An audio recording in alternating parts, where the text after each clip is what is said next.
It's a wild world out there, but some worlds are even wilder. Hi, I'm Tyler Habney, and you're listening to Dungeons and Dystopias. Thank you for listening. Hello, and welcome back to Dungeons and Dystopias. I'm your host, Tyler Habney, and today I am joined yet again by my friend, Jordan Kraft.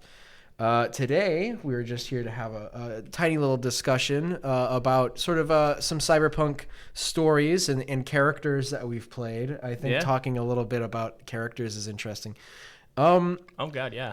So I think we could probably just get started. Jordan, you don't have a ton of cyberpunk characters, but the ones you do have, you have developed pretty thoroughly. Oh, yeah. I am very much a believer in the quality over quantity. I know some of our friends have made 8+ characters. I have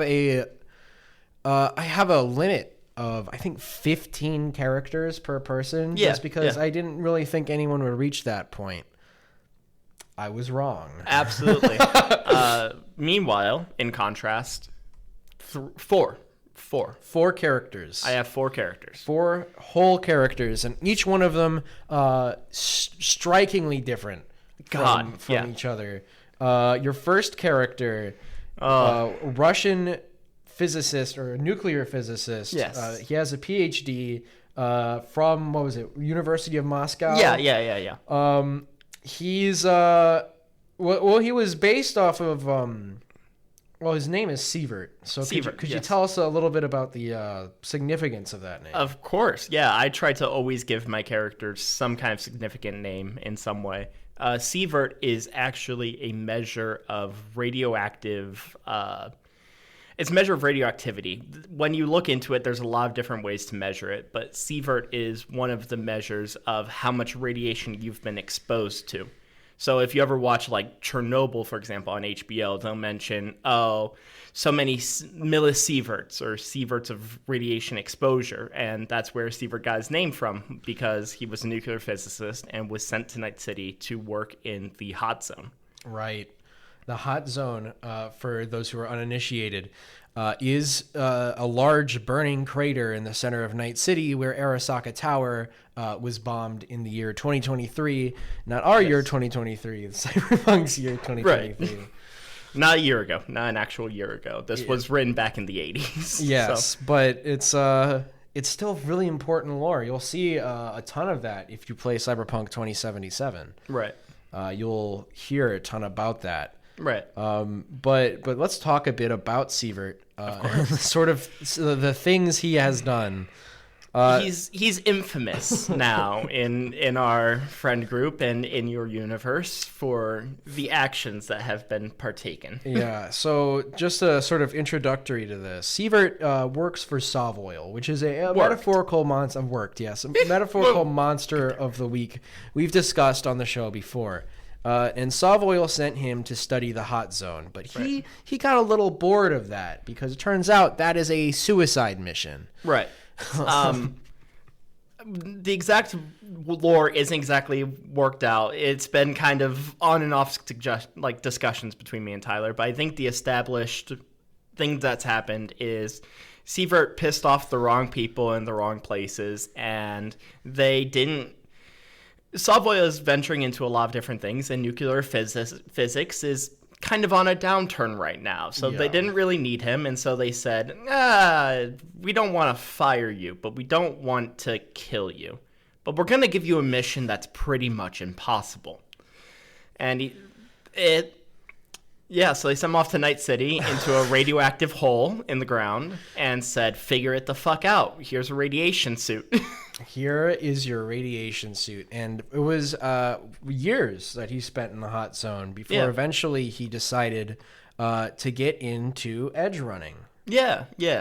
And I mean, that's kind of where we picked up on your story, was with Sievert finally first breaking into edge running by getting involved in helping a fashion company manipulate a gang war. That's right. Yes. This was the very first time I played Sievert. Yep. We manipulated a gang war and between the Reckoners and Maelstrom. Yes. And Sievert went to the effort of fabricating fake disguises for the crew that I was working with to make us look like Maelstrom, if I remember correctly. Yes, that is how it happened. Basically cause a false flag operation to kind of make it look like Maelstrom was attacking this other gang and kick off this gang war.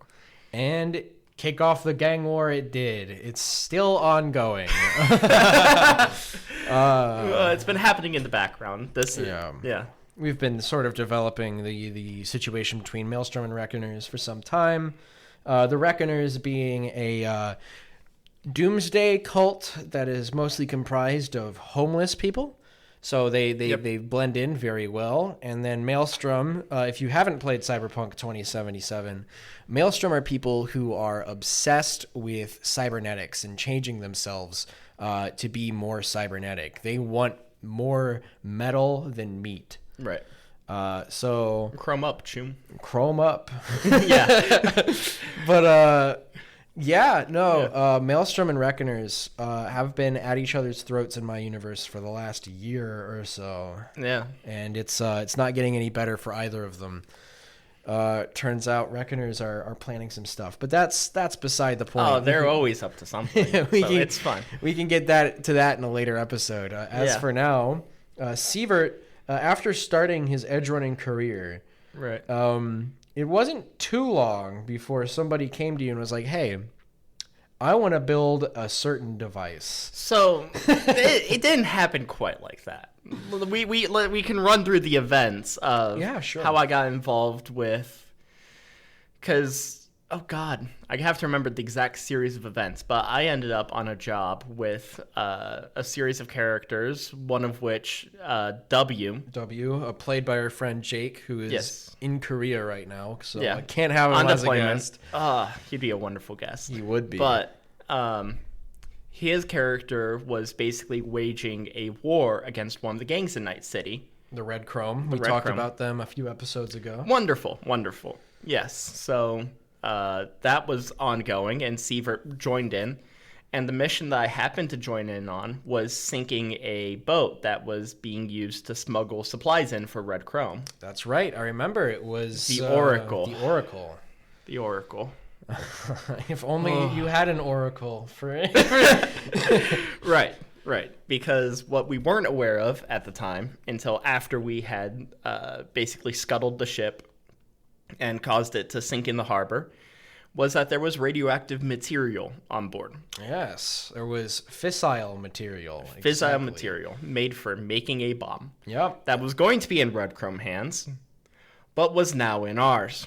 And what do a bunch of aspiring edge runners do with fissile material? And a nuclear physicist. Who knows? All we know is that not too long after, there was a certain oil rig that that faced a small nuclear explosion that completely wiped out the map. It's, in hindsight, I wish I could explain how the thought process came about that instead of nuking Red Chrome, we instead bombed an oil rig that was almost entirely unrelated to the actual Red Chrome and conflict. Then you blamed it on Red Chrome. Well, of course. you, at least at the end, you were still able to stick it to the Red Chrome. But Well, that was Sievert's goal from the beginning. You know, a true Russian man. Well, see, there's hates a lot the of Nazis. There's a lot of reasons for Sievert to bomb that petrochem oil rig. The biggest one being he works for Savoil.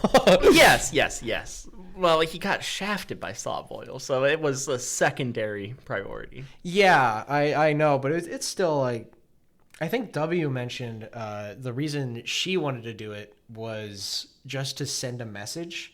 Yeah. Or to cause chaos, which is very, I guess that's cool. That's very W. That's very W. That is extremely like that character, which, I mean, it's Cyberpunk, you know, first rule of Cyberpunk, style over substance.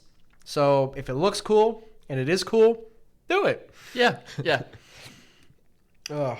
That's a mainstay, yeah. So after the nuclear incident on the oil rig, Sievert was arrested by Petrochem.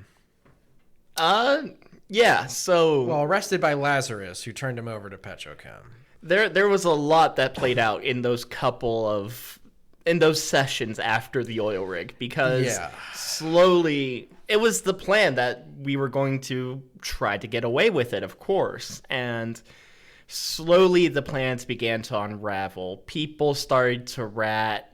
They started to work their way up the chain of capturing one associate, then another, then another. Then another. And suddenly, it would seem as though only Sievert and W were the only ones who had evaded arrest.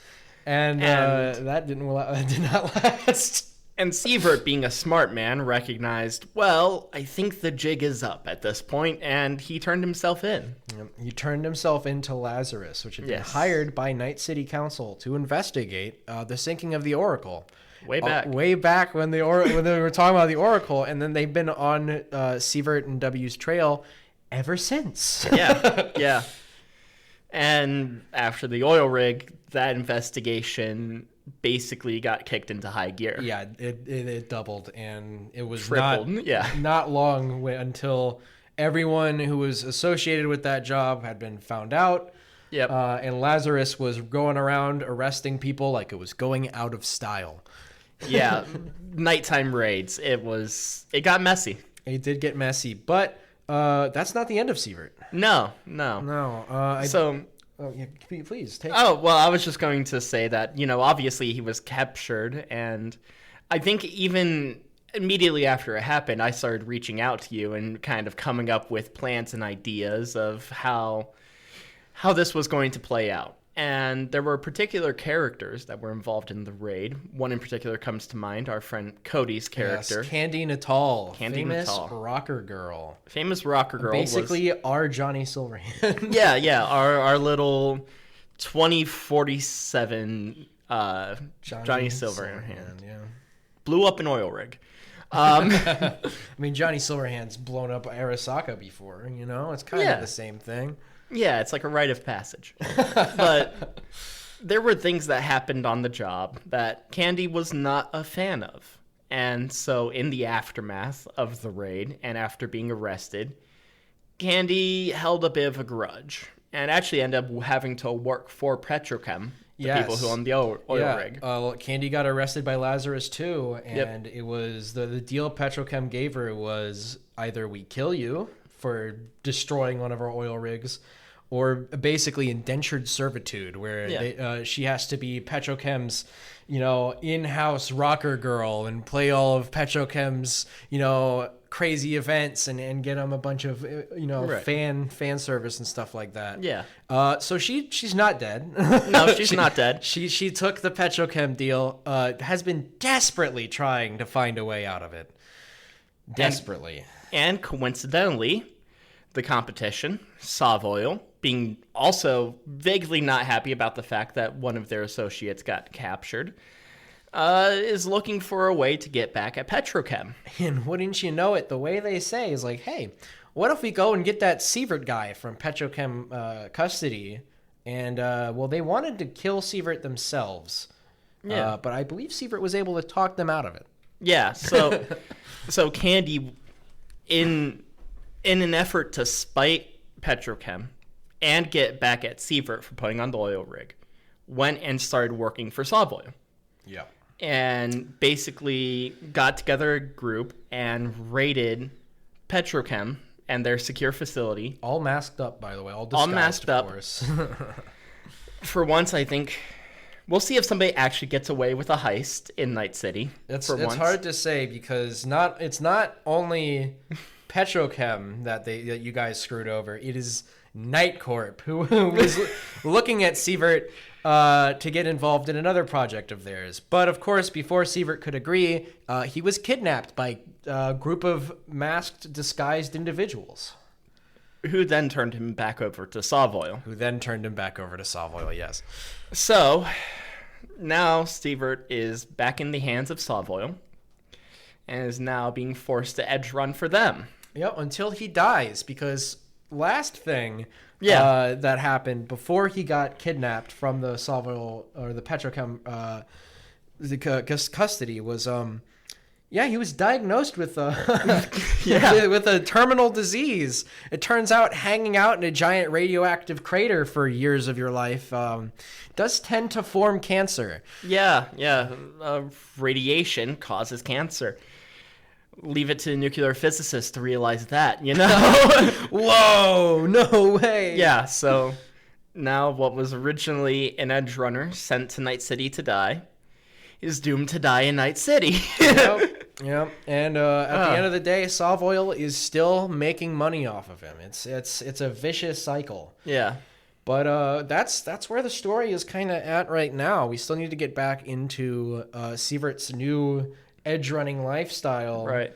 With a time limit. I believe at the time we said it was around May. Yeah, we said 5 months. 6 months. 6 but months. It's been about a month since we ran that. Yeah. So we'll have to come back and update people and tell them how that stuff's kind of gone. Right. Yeah.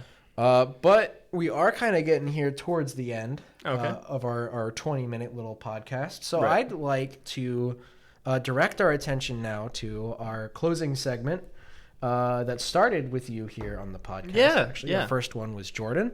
We're going to be talking about Monsters of the Week. And since this is a Cyberpunk episode, this is going to be a metaphorical Monster of the Week. Of course. So strap in, because today's company is Ario Meatwagon. Not Ario Speedwagon, Ario Meatwagon. Yes. So in Night City, one of the typical ways you will be taken to a hospital or a healing facility is through a company called Trauma Team, and you need to have a subscription. Right. It's like Life Alert. But if Life Alert came with like armored goons that had assault rifles and shotguns. Yeah, it's like if Grandma fell over and she hit the button and suddenly SWAT showed up and picked her up and took her to the hospital. That's Trauma Team. That's Trauma Team. Now, Trauma Team has a competitor in Ario Meatwagon, which is the the cheaper alternative, some might say. I feel like you are still enjoying the pun that it's based off of Ario Speedwagon in name. It's great. It's an amazing You're pun. smiling every time. But so Ario Meatwagon, their gist is they don't have the sort of hovercrafts and AVs that the Trauma Team has. Right. They have ambulances. Like combat just good old-fashioned ambulances. Well, up armored. they have a transport option. Right. Okay. So what Ario will do is they will hijack into Trauma Team frequencies, and they will find people who are injured or are suffering, and they will basically kidnap them, take them into their ambulance, and then they will basically just haul you around until they're ready to take you into wherever to be healed. If you die back there, you die. As long as you agree to pay first. Not even. They will extort you for medical care. They will give it to you without you even asking. I see.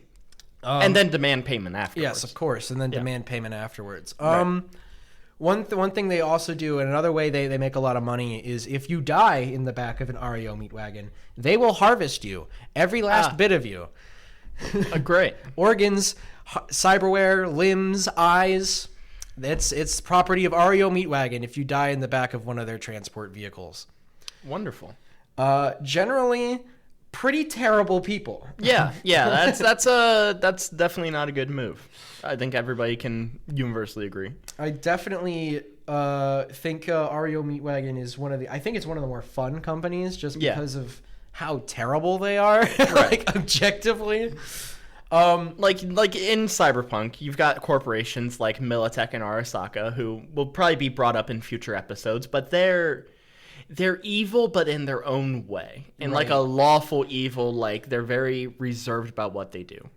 Ario Meatwagon just steals people off the streets, and if you die in their vehicles, they harvest your organs. Of course, great. It's not behind closed doors. It's there for everyone to see. Right, it's out in the open. Yeah. Fun fact about Ario: if you watch Cyberpunk Edgerunners, you might notice David and his mom are his mom works for a company that drives around ambulances. Yeah. And there's another point where David is in an ambulance, and since they are ambulances, that means that that is Ario Meatwagon. We're seeing that David's mom worked for Ario Meatwagon. In hindsight, I didn't realize this at the time, but the fact that it is 2075... 2077. Well, 2076 in Edge Runners. In Edge Runners, right. And he gets picked up in an ambulance when Right. there are AVs and flying vehicles all around. That should have set off some alarm bells. Right. But in hindsight. a lot of people they don't know about REO, but Yeah. we are now here to inform them. Yeah.